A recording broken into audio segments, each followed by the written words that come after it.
এই হসপিটালে উন্নত যন্ত্রপাতি দেওয়ার কথা বরং এখান থেকে ফিরিয়ে নিয়ে যাওয়া হয়েছে। আপনার এই বগুড়া পুরো উত্তরবঙ্গে শুধু বিশেষ আদালত গঠন করে আমার মধ্যে নিষিদ্ধ করা হয়।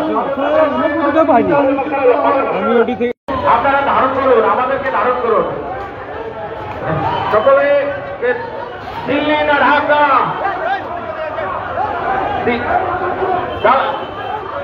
ধন্যবাদ সকলকে। আবু সাইদ